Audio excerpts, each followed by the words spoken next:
എല്ലാവർക്കും നമസ്കാരം. ഞാൻ മാത്യു മണ്ണാറാകം. ഇന്ന് നിങ്ങളുമായി പങ്കുവയ്ക്കാൻ ആഗ്രഹിക്കുന്നത് നടക്കൽ ശ്രീഭദ്രകാളി ക്ഷേത്രത്തിൻ്റെയും പൂഞ്ഞാർ ശ്രീകൃഷ്ണസ്വാമി ക്ഷേത്രത്തിൻ്റെയും ഈരാറ്റുപേട്ട അങ്കാളമ്മൻ കാവിൻ്റെയും ചരിത്രമാണ്. നടക്കൽ ഭദ്രകാളി ക്ഷേത്രത്തിന് ഏകദേശം 3000 വർഷത്തെ പഴക്കമുണ്ട്. ഇത് നടത്തിക്കൊണ്ടിരുന്നത് ഇതിൻ്റെ ഊഴാഴ്മക്കാരും നടത്തിപ്പുകാരും ഒക്കെ പിറവത്തിനടുത്തുള്ള വടക്കേടത്ത് മനയായിരുന്നു. കാലത്തിൻ്റെ കുത്തൊഴുക്കിൽ അവർക്ക് നടത്തിക്കൊണ്ടുപോകാൻ കഴിയാതെ വരികയും ഇതിൻ്റെ ചുമതല അവർ പൂഞ്ഞാർ രാജാവിനെ ഏൽപ്പിച്ചു കൊടുക്കുക, എല്ലാ അവകാശ അധികാരങ്ങളോടും കൂടി പൂഞ്ഞാർ രാജാവിന് വിട്ടുകൊടുക്കുകയും ചെയ്തു. എന്നിട്ടും കുറേ കാലം, ദീർഘകാലം കൊണ്ടൂരുള്ള വെള്ളൂർ ഇല്ലത്തുള്ള തിരുമേനിമാരായിരുന്നു ഇവിടുത്തെ ശാന്തിക്കാരായിട്ട് പ്രവർത്തിച്ചുകൊണ്ടിരുന്നത്. ഇപ്പോൾ പൂഞ്ഞാർ കൊട്ടാരത്തിൽ നിന്ന് നേരിട്ടാണ് ആളുകളെ നിയമിക്കുന്നത്. ഈ ക്ഷേത്രത്തിൽ ശ്രീകോവിലിലെ പടിക്ക് ഉയരക്കൂടുതലുണ്ട്. അതിൻ്റെ കാരണം താഴെ ഒരു ദേവിയെ പ്രതിഷ്ഠിച്ചിട്ടുണ്ടായിരുന്നു. അതിൻ്റെ മുകളിൽ ദേവി പ്രതിഷ്ഠിക്കുന്നതിന് വേണ്ടിയിട്ടാണ് പടികൾക്ക് ഉയരം കൂട്ടിയത്. ഇവിടുത്തെ പ്രധാന ഉത്സവം മീനമാസത്തിലെ പൂരമാണ്. മീനപ്പൂരമാണ് ഇവിടുത്തെ ഉത്സവം. അതുപോലെ വൃശ്ചിക മാസത്തിലെ മണ്ഡലകാലത്ത് 41 ദിവസത്തെ കളമെഴുത്തും പാട്ടുമൊക്കെ ഇവിടെ നടത്തപ്പെടാറുണ്ട്. രാവിലെ 5:30 തുടങ്ങി 9:30 വരെയും വൈകുന്നേരം 4:30 തുടങ്ങി 6:30 വരെയാണ് ഇവിടെ പൂജകൾ നടത്തപ്പെടുന്നത്. ഇതോടൊപ്പം തന്നെ മറ്റൊരു കാര്യം പറയേണ്ടത് ഇവിടുത്തെ ഉപദേവതകളെ പറ്റിയാണ്. ഗണപതിയും ശാസ്താവും നാഗയക്ഷിയും നാഗരാജാവുമാണ് ഇവിടുത്തെ ഉപദേവതകൾ. ഈ പ്രദേശത്തെ വസൂരിയിൽ നിന്ന് രക്ഷപ്പെടുത്തി നിർത്തിയിരുന്നത് നടക്കിലമ്മയാണെന്നാണ് ആളുകളുടെ വിശ്വാസം. 200 വർഷം മുമ്പ് പൂഞ്ഞാർ രാജാവ് ഒരു 20 ഏക്കർ സ്ഥലം കണ്ടമാക്കി ഏതാനും നായന്മാരെ കൃഷി ചെയ്യാൻ ഏൽപ്പിച്ചു, പാട്ടത്തിന് ഏൽപ്പിച്ചു. അതിൽ നിന്ന് കിട്ടുന്ന വരുമാനം ക്ഷേത്രത്തിൻ്റെ നിത്യദാന ചെലവിന് ഉപയോഗിക്കുക എന്നുള്ളതായിരുന്നു ലക്ഷ്യം. ഈ ക്ഷേത്രം വളരെ പഴയതാണെന്നുള്ളതിൻ്റെ മറ്റൊരു തെളിവ് എന്താണെന്ന് ചോദിച്ചാൽ, പണ്ട് ആന വരുമ്പം തടയുന്നതിന് വേണ്ടി കെട്ടിയ കിടങ്ങിൻ്റെ അവശിഷ്ടങ്ങൾ ഇപ്പോഴും അവിടെ കിടപ്പുണ്ട്. വിസ്തൃതമായൊരു പ്രദേശം ഈ ക്ഷേത്രത്തിൻ്റെ വകയായിരുന്നു. അതെല്ലാം കുടിയേറ്റത്തിൻ്റെയും കുടികിടപ്പിൻ്റെയും അതുപോലെ തന്നെ പിന്നെ സെറ്റിൽമെൻറ്റിൻ്റെയും ഫലമായിട്ട് നഷ്ടപ്പെടുകയാണ് ചെയ്തത്. ഇപ്പോൾ 1 ഏക്കർ സ്ഥലവും അതിലുള്ളൊരു കുളം മാത്രമാണ് ക്ഷേത്രത്തിനുള്ളത്. ശാസ്താംകുന്നെന്ന് പറഞ്ഞ സ്ഥലത്തായിരുന്നു ശാസ്താവിനെ കുടിയിരുത്തിയിരുന്നത്. അപ്പോൾ അതെല്ലാം കൈമോശം വന്നുപോയി. അപ്പോൾ പിന്നെ ഈ ക്ഷേത്രത്തിന് നടക്കൽ എന്ന പേര് വരാൻ തന്നെ കാരണം തിരുനട എന്നുള്ള അർത്ഥത്തിൽ വാക്കിൽ നിന്നാണ്. നടയുടെ വശമായിരുന്നു ഇത്. ഇവിടുന്ന് പിന്നെ പൂഞ്ഞാർ കൊട്ടാരം വരെ രാത്രി വെളുക്കുവോളം വിളക്കുകൾ കത്തിച്ചിരുന്നു റോഡിൻ്റെ ഇരുവശങ്ങളിലും. അത്ര പ്രധാനപ്പെട്ട ഒരു പ്രദേശമായിരുന്നു. ഹിന്ദുക്കൾ ധാരാളമായിട്ട് വസിച്ചിരുന്നൊരു പ്രദേശമാണല്ലോ. അപ്പോൾ ധാരാളം കച്ചവട സ്ഥാപനങ്ങളും മറ്റ് താമസവും എല്ലാം ഉണ്ടായിരുന്നു. വീട്ടുപേരുള്ളതിൻ്റെ തെളിവാണ് മനയ്ക്കപ്പറമ്പിൽ, ഇല്ലത്ത് പറമ്പിൽ, മനയ്ക്കൽ എന്നിങ്ങനെ ഒത്തിരി വീട്ടുപേരുകൾ സൂചിപ്പിക്കുന്നത് ഇതൊക്കെ ഒരു കാലത്ത് ഇവിടുത്തെ ഹിന്ദുക്കളുടെ വീട്ടുപേരാണെന്നാണ്. അപ്പോൾ പിന്നെ മുസ്ലിങ്ങൾ എണ്ണത്തിൽ വർദ്ധിക്കുകയൊക്കെ ചെയ്തപ്പം ഹിന്ദുക്കൾ മറ്റ് കൂടുതൽ മെച്ചപ്പെട്ട സ്ഥലം തേടി അങ്ങോട്ടും ഇങ്ങോട്ടും ഒക്കെ പോവുകയാണ് ചെയ്തത്. അപ്പോൾ അങ്ങനെ ഒരു വലിയ ഒരു പ്രാധാന്യം ഈ ക്ഷേത്രത്തിനുണ്ട്.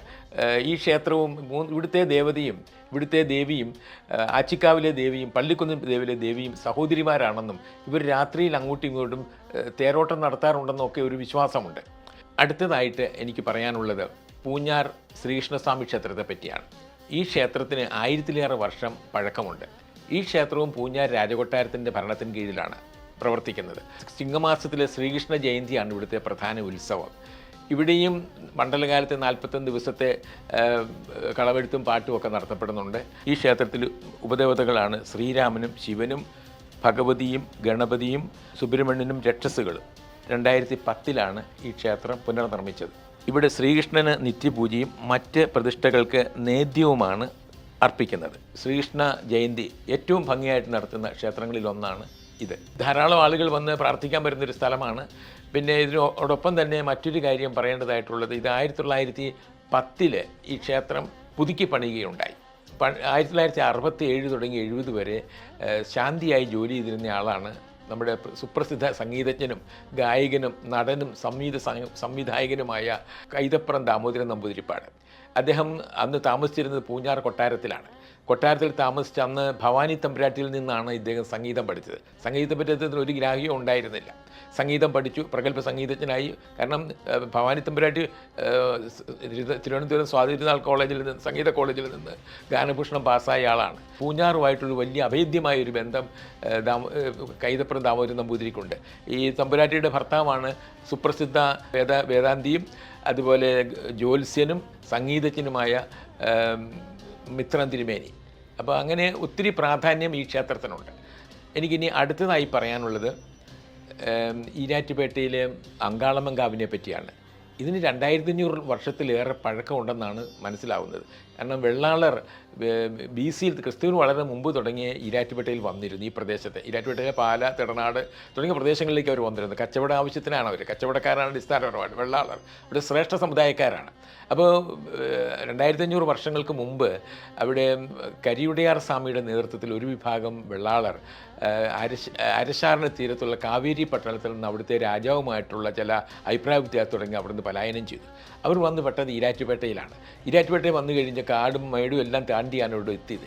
ഈരാറ്റുപേട്ടയിൽ വന്നു കഴിഞ്ഞപ്പോൾ അവർ പൂഞ്ഞാർ രാജാവിനെ സമീപിക്കുകയും അന്നത്തെ പൂഞ്ഞാർ രാജാവിനെ സമീപിക്കുകയും അദ്ദേഹം ഇവർക്ക് 2 ഏക്കർ 43 സെൻറ്റ് സ്ഥലം ക്ഷേത്രം പണിയാൻ വേണ്ടി 2 ആറുകളും ചേരുന്നതിൻ്റെ മുന്നിയിൽ ആ ചേരുന്ന സ്ഥലത്ത് സന്ധിക്കുന്ന സ്ഥലത്ത് നൽകുകയും ചെയ്തു. അത് പ്രത്യേക ദൈവാനുഗ്രഹമുള്ള സ്ഥലമായിട്ടാണ് കണക്കാക്കപ്പെടുന്നത്. അത് കഴിഞ്ഞ് പിന്നെ കുടികിടപ്പിൻ്റെയും അവരുടെ സെറ്റിൽമെൻറ്റിൻ്റെയൊക്കെ ഫലമായി ഇവരുടെ സ്ഥലം നഷ്ടപ്പെട്ടു. ഇപ്പം 30 സെൻറ്റിൽ താഴെ സ്ഥലം മാത്രമേ അവർക്കുള്ളൂ. ഈ ക്ഷേത്രത്തിൽ ഉപദേവതകളാണ് വീരഭദ്രസ്വാമി, കറുപ്പുസ്വാമി, കൊടുങ്കാളി, സരസ്വതി, ഗണപതി, സുബ്രഹ്മണ്യൻ, ശിവഭൂതഗണങ്ങൾ തുടങ്ങിയവർ. ശിവരാത്രി ദിവസത്തിൽ അമ്മൻകുടം എഴുന്നള്ളിപ്പ് ഇവിടെ നടത്തപ്പെടുന്നുണ്ട്. ഈ ക്ഷേത്രത്തിൻ്റെ അഷ്ടബന്ധ കലശവും വീരഭദ്രസ്വാമിയുടെ പുനഃപ്രതിഷ്ഠയും 2024 മെയ് 23 നടത്തപ്പെട്ടത്. ക്ഷേത്രതന്ത്രി ബ്രഹ്മശ്രീ താഴ്മൺ മഠം രാജീവരുടെ നിർദ്ദേശമനുസരിച്ച് നടത്തിയ ദേവപ്രസന്ന വിധിപ്രകാരം യശശരീരനായ ഏറ്റുമാനൂർ തങ്കപ്പനാചാര്യയുടെ വാസ്തുശാസ്ത്ര വിധിപ്രകാരവും പൂർണ്ണമായും പൗരാണികത നിലനിർത്തിക്കൊണ്ടുമാണ് ഈ ക്ഷേത്രത്തിൻ്റെ കോവിലിൻ്റെ നിർമ്മാണം നടത്തിയിരിക്കുന്നത്.